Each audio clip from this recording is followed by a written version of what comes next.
What's up everyone, welcome back to another video. Today we're going to have a look ahead to our first team selection transfer plans ahead of double game week 28.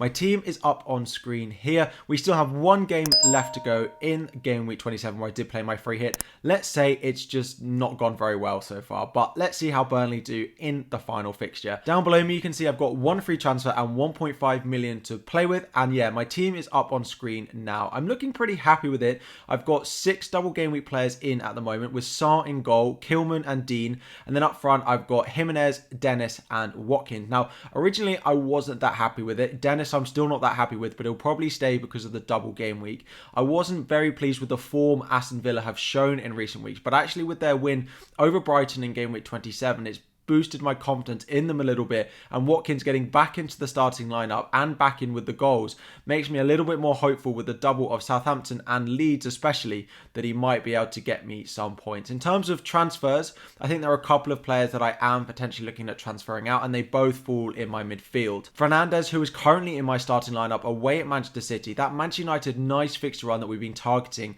for sort of the past couple of months has finally come to an end as they play Manchester City in game week 28, and with their performances in recent weeks, they are so hit and miss that there's a lot of money to invest in a player where we don't know if their team is going to perform. So Fernandes is definitely the first player that I'm looking to remove, and the next sits first on my bench at the moment, which is Bowen of West Ham. Again, a fixture away at Liverpool this week. Again, no doubles in the next few, and doesn't play in game week 30 as well. So although I think he's still a good asset to own over the short term, I don't think he's an essential keep in my team. However, if I had to sell just one of them, of course I'd sell Fernandes because he's more expensive. It allows me to do more with that money and I can invest it elsewhere. The other big question that I've got this week is it worth playing my bench boost? So on my bench I've got Foster, who has a double game week against Arsenal and Wolves, as does Dennis have. White and Odegaard have an away fixture against Watford, the same as Saka of course, and then we've got Bowen in there as well. I could make a -4 and sell Fernandes and sell Bowen, and then that would give me a strong enough bench with a double game week player instead of Bowen, the others on my bench, in order to play my bench boost as well. If there is no double game week added for Arsenal, which now seems like a very slim possibility, it's a 50-50 call at the moment about whether I do go in with that bench boost in game week 28. Let me know if you're planning on playing yours, because I do think it is a good opportunity to do it, and I haven't quite decided myself. But as those first thoughts, let's get my team up on screen and we'll start looking at some of those midfield replacements that I could bring in for Fernandes, I could bring in for Bowen, that might mean I play my bench boost. So, as you can see up on screen here is my current team for the upcoming double game week 28. My bench is looking very strong with the fixtures there. Again, it's causing me a bit of a headache about whether I should bench boost or not. Let me know your thoughts in the comments. But yeah, Fernandes and Bowen are definitely the two on the chopping block. So let's get into their potential replacements. So if we pull up my transfer targets here, my watch list has actually only really got 4 midfielders on. If we take Fernandes out, I have so much money to spend, but all the transfer targets I've currently got are very cheap in comparison.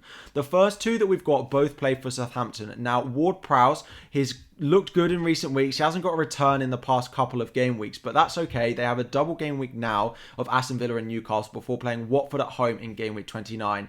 Now, at the moment, they are not going to have a fixture in game week 30 unless they get knocked out of the FA Cup by West Ham during the midweek. If there are any of you thinking of playing your wildcard, thinking of playing transfers early, I really would urge you on the side of caution and wait until those FA Cup fixtures happen, because it will give us a much clearer picture to what game week 30 looks like and what the possible game week 33 and 36 double game weeks would look like. Yes, there may be price changes early in the week, but really please do wait until later in the game week, because if Southampton get knocked out and they are going to play in game week 30, it boosts the appeal of some of their assets. Whereas if they're not going to play in game week 30, where I'm not going to play my free hit, then I don't necessarily think that James Ward-Prowse is going to come into my team. The other one at a bit of a cheaper price is Januzzi. He seems to have found his form and seems to be finding his place in that team over recent weeks. The fixtures look the same. His form is not that high, but it's a bit cheaper, and I'll show you why I may want to save a little bit of money on going down to someone like Januzzi. The next transfer that I like is Rafinha. My only issue is what's going to happen with Leeds now that they have sacked Bielsa this morning.